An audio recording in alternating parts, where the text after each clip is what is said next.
Okay, so in this module, we want to talk about how you're going to design your funnel. And what I always say to all of my clients when I'm with them and I'm designing a funnel with them is that we want to start with the end in mind. So instead of, like most people do, they start off right at the beginning with their squeeze page or, which is a terrible way to start. You need to sit down and plan this out and reverse engineer it. So I'm going to use an example of a client I was with a few days ago where we looked at the end in mind first and we worked backwards. So I'm just going to show you this example. So the end in mind that they wanted a phone call. And I'll give you a bit of a backstory. They're a web design company. So building a funnel for them to get the owner on the phone with a potential client. That was the end in mind. And then if he can then convert them over the phone, great, he would sell them over the phone, which he's very good at. Or he would then book an appointment to go and see them face to face.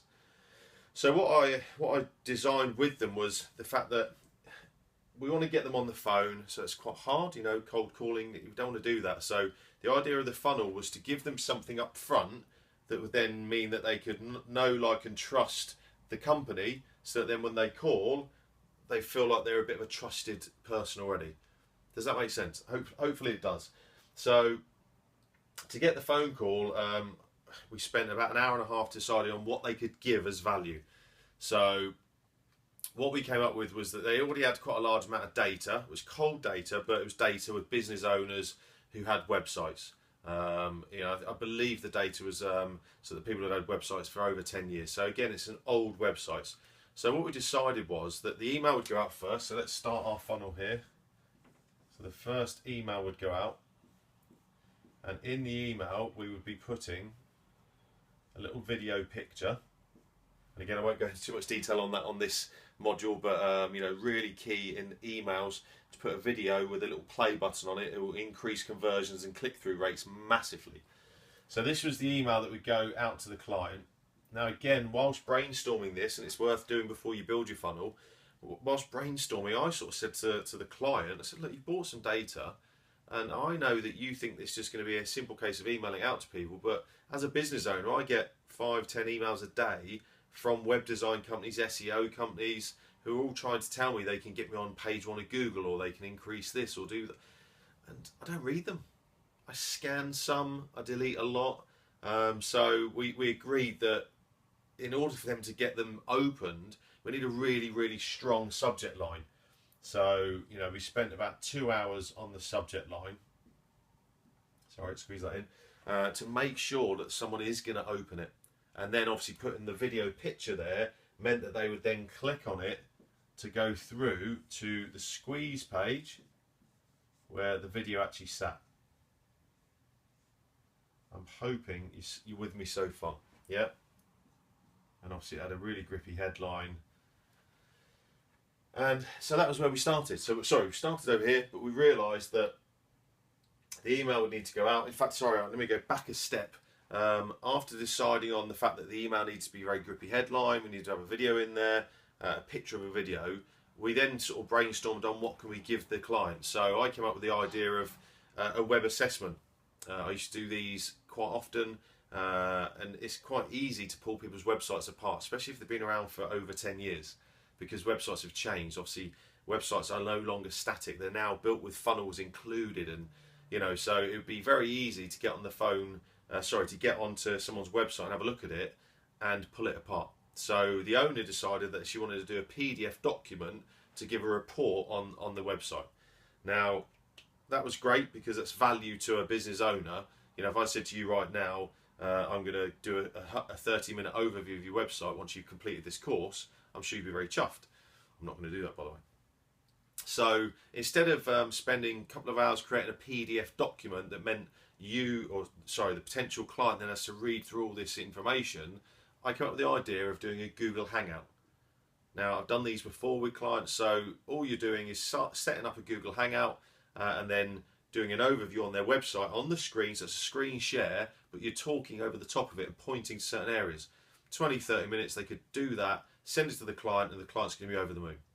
So that's what we came up with. So this video picture in the email was of the owner who was in the actual video on the squeeze page. And the idea is to get them to click on that to come through to the squeeze page.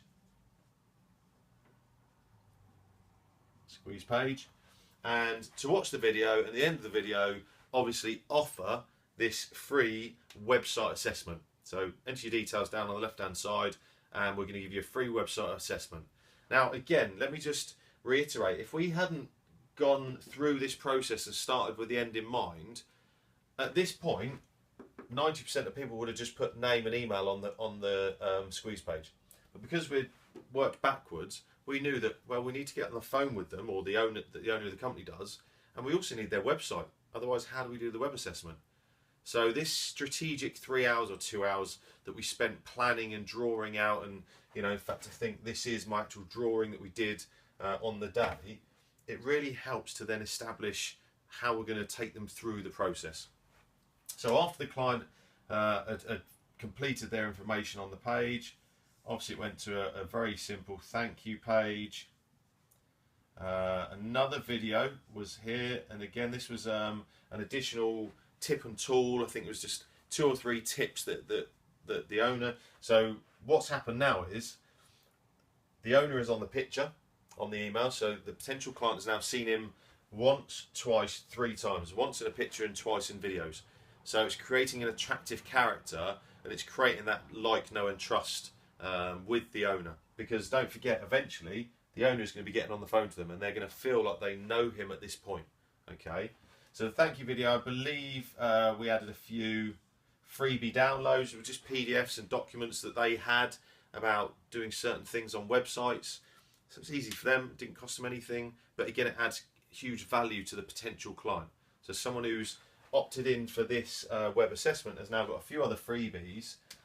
Now in between there's now day 1, there was an email goes out just saying hi, giving some more value. Day 2, another.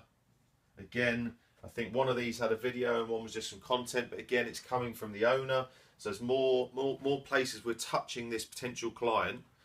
And then day 4 was their web assessment. So this gave the staff in the office time to jump on and get the web assessment done on the Google Hangout. It meant that in the video we've already told the client that expect your web assessment in 4 days, so they're ready for it. We've then reminded them here, then we reminded them here, and then day 4 they get the web assessment, and it explains exactly what's wrong with their website, where things should be, this should be here, a bit like I've done in the previous module explaining how to design a website. So after day 4 then, day 5 or 6, that's when the owner makes the phone call and just discusses with the right person. The person obviously is signed up over here. They discuss some of the things that are issues on their website. Now, he's very good at that point of then closing them off on some amendments or a completely overhaul of their website. And obviously either getting face-to-face or closing them on the day. So I think you can see here that by doing this planning and starting from here and going backwards, we've created quite a nice little funnel for them, which helps them get people on the phone, which is all they want. They've got a database, as say, of data they bought, local businesses, so that means that the owner can either go face-to-face or speak over the phone. But by the time he speaks to them, there's been 1, 2, 3, 4, 5, 6 points of contact with the owner. So when he then phones and asks for specifically Dave, who filled his details in here, and gets to the right person, Dave will remember his name. So when he says, hi, it's Bob from Bob's websites, instantly there's that little bit of a click in his mind where he goes, oh, I know him. So it makes that call so much easier, so much warmer. There are going to be times where the client is too busy, so they have to reschedule, but it's a very quick follow-up call. Hi, I just wanted to check you got your web assessment.